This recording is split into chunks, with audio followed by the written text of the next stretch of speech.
Peter Parker and his pregnant wife, Mary Jane, are shopping at a baby store. They buy some clothes for their unborn baby girl. They leave the store and are walking towards the exit of the mall when suddenly Peter's spider sense goes off. "Peter, what is it?" MJ asks. Peter's spider sense detects 4 masked criminals and 8 hostages in the bank on the floor above them. Oh my god. What's going on? Bank heist. And there are hostages. Peter kisses MJ on the cheek and runs off. In the bank, 2 of the criminals are collecting money from the vault. One is guarding the hostages, and the last one is on lookout. Suddenly, through a ceiling vent, Spider-Man jumps down and punches down the guy who was guarding the hostages. The guy who was on lookout grabs a young boy from the hostages and holds a gun to his face. "Stop! Turn around and walk back right now, or the kid gets it." "Don't do it!" 3. "Stop!" 2. "No!" 1. Just as he was about to pull the trigger, Spider-Man shoots a web at the gun and pulls it out of the way. And Spider-Man gets shot instead.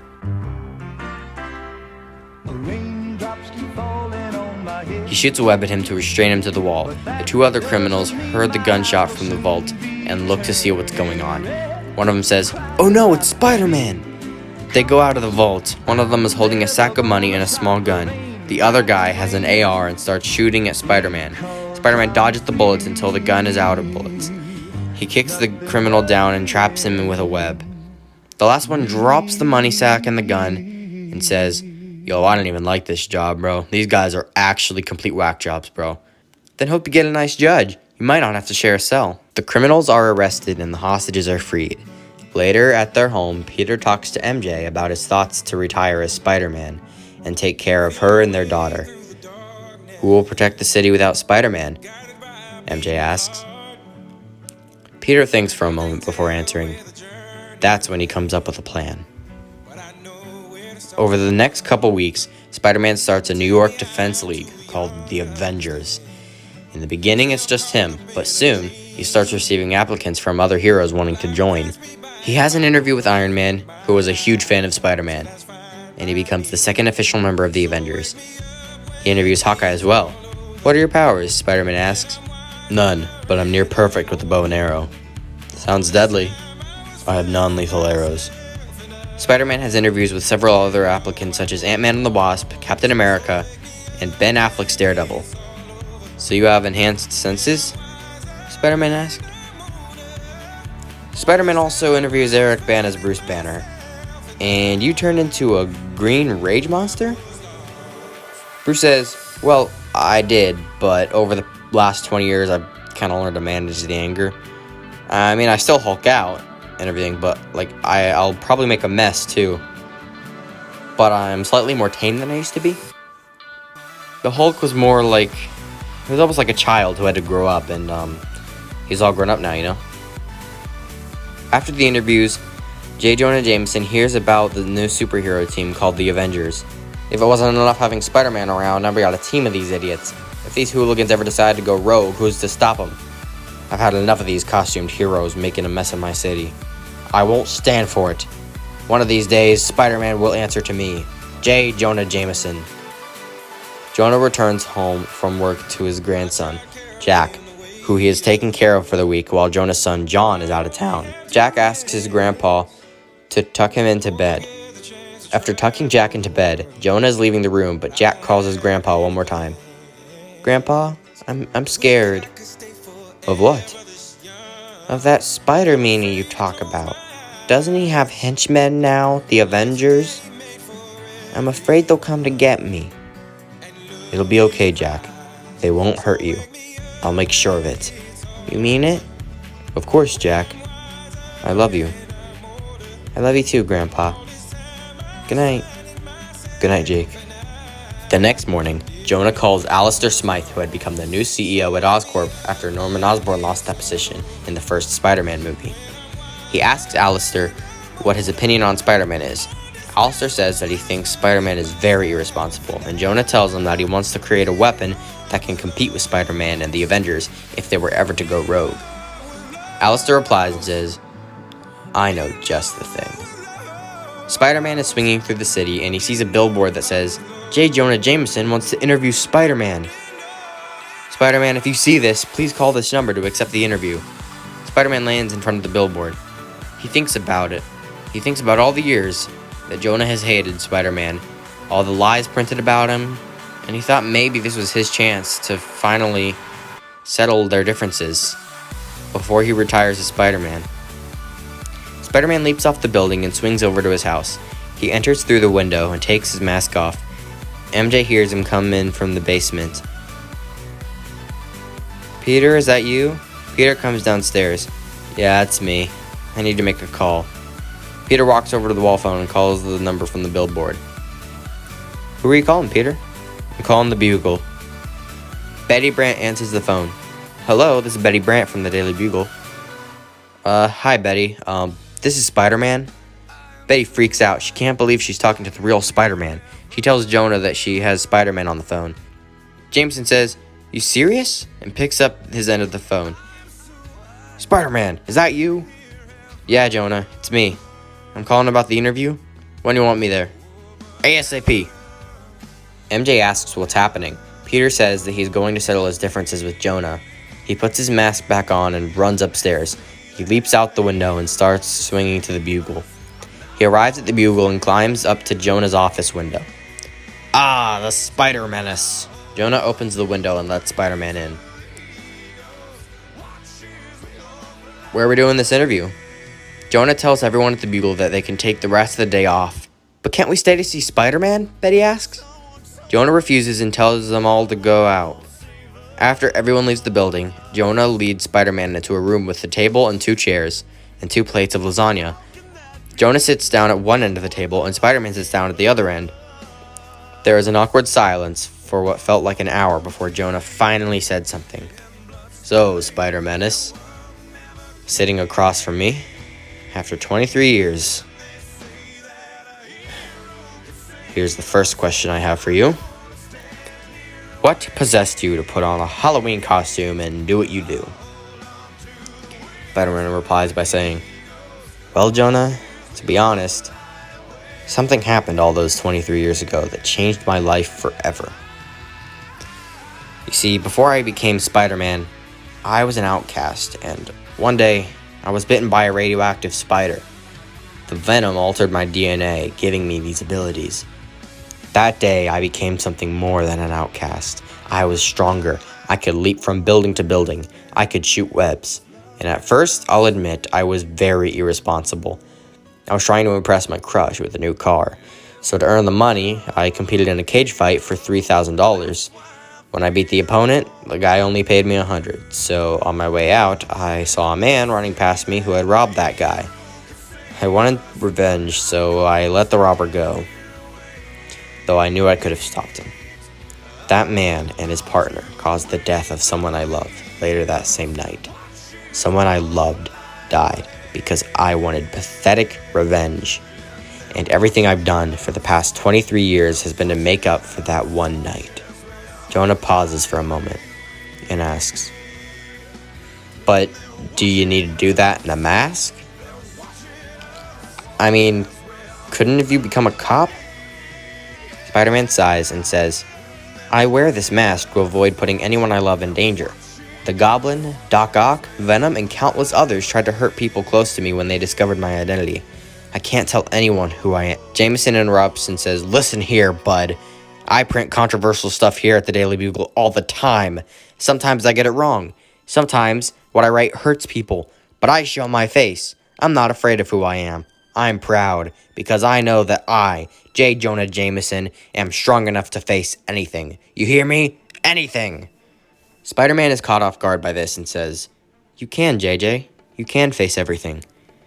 You can take responsibility, and I respect that. But I guess I should tell you the true reason I agreed to this interview. I'm retiring as Spider-Man. Jonah smiles and starts to giggle. You serious? Yeah, Jonah, I'm retiring. I'm entering a new chapter in my life, and I'm gonna be a father. I need to take care of my family. And I can't be Spider-Man forever. That's why I recruited the Avengers, to look after New York when I retire. Jonah says, "You can't expect me to buy all that." Spider-Man has had enough. "Come on, Jonah. Talking to you was like talking to a brick wall with a bad mustache. This is done." Spider-Man gets up and is about to leave until Jonah says, "Huh, you don't even know the first thing about responsibility." Spider-Man starts laughing. "If only that were true, Jonah. Life would be so much easier." Jonah gets annoyed and says, "Laughing. Always laughing. Responsibility is a joke to you." Jonah tips the table and everything on it crashes to the floor.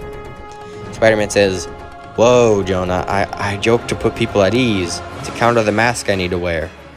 I can juggle cars. That's terrifying for others and for me. This life is scary and sad. Joking is just how I cope." Jonah says, "I know life's scary and sad. And you're what? A pretend clown? Is that what I'm supposed to believe? Maybe you're just a coward." Spider-Man says, "Oh, just get over it already, will ya? I do my best to help people. And what are you doing? You've just been sitting here for the past 23 years, wasting your life on nothing but your stupid vendetta against me." Jonah falls to his knees and starts crying. "I've been in the dark too, you know. But I don't hide behind a mask and play it off like some joke. Interview's over. I've got nothing in my life now. You win. Please, Jonah. Just get out. Please." Spider-Man says, "No, I'm tired of this game. It's gone on too long. And you know, believe it or not, you're family to me.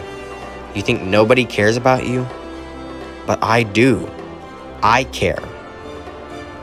"Wait, what are you doing?" Spider-Man pulls his mask off and shows Jonah that he's really Peter Parker, Jonah's freelance photographer. "Parker? You're Spider-Man? What is this, another joke?" "No joke, JJ. And yeah, I'm Spider-Man. It was my Uncle Ben that died, back when I could have stopped that robber. He's why I do this. Well, he was. Now I do it because it's right. He taught me that with great power..." Suddenly, Peter's spider sense tingled. "Jonah? Someone's here. No, there's a bunch of robots. Look out!" Alistair Smythe broke into the room through the wall behind Jonah. Smythe was wearing an armored suit, and with him were hundreds of Spider Slayer bots. Smythe starts clapping. "You did a good job, Jonah. Now get out of here. This is gonna get ugly." Spider-Man yells at Jonah. "You set me up?" Jonah panics and says, "Well, yeah, I did, but then because you..." "Unbelievable!" Smythe grabs Spider-Man and holds him up and says, "Ooh, what do we have here? Looks like the Spider-Man dropped his mask." And snap. "You should know that my visors have cameras. Now the world will see you for the menace you really are." Jonah throws a chair at Smythe and it catches him off guard. "He's not a menace." Smythe drops Spider-Man and turns to Jonah. Jonah looks at Spider-Man and after a short pause says, "He's a hero." Smythe grabs Jonah and throws him out of the window. Spider-Man screams, "Jonah!" and tries to leap out of the building to catch him. But Smythe grabs Spider-Man by his leg and throws him through the wall into the hallway. Jonah's grandson, Jack, was waiting in the car for him to finish the interview and come home when he hears an unmistakable voice of his grandpa screaming, "Spider-Man!" He looks out the car and sees his grandpa smack against the sidewalk. Jack rushes out of the car and over to Jonah. Jack starts crying uncontrollably. "Grandpa? Wake up, Grandpa? Grandpa? Grandpa? No, please. Don't go, Grandpa, don't go. Please don't go. Please, Grandpa." Jonah is only able to mutter one thing, one phrase. Jack, I love you, Jack." Back up in the Bugle, Spider-Man is swarmed by the Spider Slayers, all trying to kill him. Spider-Man is desperate. He beats up one after another, and they seem to be coming out of nowhere. It seemed like each time he destroyed one, 10 more would appear. There were news helicopters everywhere with cameras recording the whole thing. A camera zooms in and noticed that Spider-Man had been unmasked. The news officially identified Spider-Man as 41-year-old Peter Parker. Spider-Man is struggling to fight back against so many Spider Slayers. They're overpowering him. It's just too many all at once. Suddenly, something smashes through the building. It's the Hulk, and he's holding all the other Avengers. He drops them all, and the Avengers help Spider-Man take down the Spider Slayers. Spider-Man gets up, and Hawkeye hands him his mask. Spider-Man puts his mask back on, and suddenly more Spider Slayers appear. Smythe uses this opportunity to escape the Avengers. Spider-Man leaps out of the building and says, "You guys hold off the Spider Slayers. I'll deal with this guy." Daredevil catches up with Spider-Man and says, "I'm coming too. You might need some backup." Spider-Man and Daredevil catch up with Smythe and team up on him. Punch after punch after punch, they come close to beating him until Smythe catches onto Daredevil's powers and claps his hands over Daredevil's head. Daredevil is extremely weakened, and now Spider-Man has to finish Smythe alone. Smythe tosses Spider-Man around, slicing him with his blades. Spider-Man is on the brink of defeat, but he suddenly snaps, and Spider-Man punches Smythe in the chest so hard that he actually breaks through the armor, through his skin, hitting his heart. Smythe collapses to the ground, dead. After he recovers, Daredevil sees what Spider-Man has done. Spider-Man grabs the visor off of Smythe's corpse and uses it to deactivate all the Spider Slayers. For a few brief moments, Spider-Man is at peace, besides the unsettling fact that he had just killed a man. Then Daredevil flinches. Spider-Man asked what it was. Daredevil says, "Gunshots. A man shot an elderly woman. 8839-69 Spider-Man pulls his mask off. "That's Aunt May's house!" He leaps up and swings away. Spider-Man swings faster than he's ever swung before. He arrives at Aunt May's house and sees that the door's open. He rushes in. "May? May? Are you okay?" He rushes into the kitchen and sees Aunt May laying face down on the floor with blood splattered everywhere and a gunshot wound in her back. He looks up at the wall and sees the letters CK spelled out in Aunt May's blood on the wall. Peter stares in horror at his discovery. And cut. And here's the post-credit scene. Peter is still kneeling down by Aunt May. He wishes he could undo the past, save her, but there's nothing he could do. Suddenly, a puff of red smoke appears, and from the red smoke steps out Mephisto. "Hello, Parker. I'm here with an offer." Peter is confused and asks, "What offer?" "Well, I can bring May back." Spider-Man says, "Yeah, so what? Everybody knows my identity now anyways. It's only a matter of time before another psychopath shoots her again." Tell you what, I'll bring May back and make everybody forget that you're Spider-Man. But on one condition, you must give up your love for Mary Jane. Do we have a deal?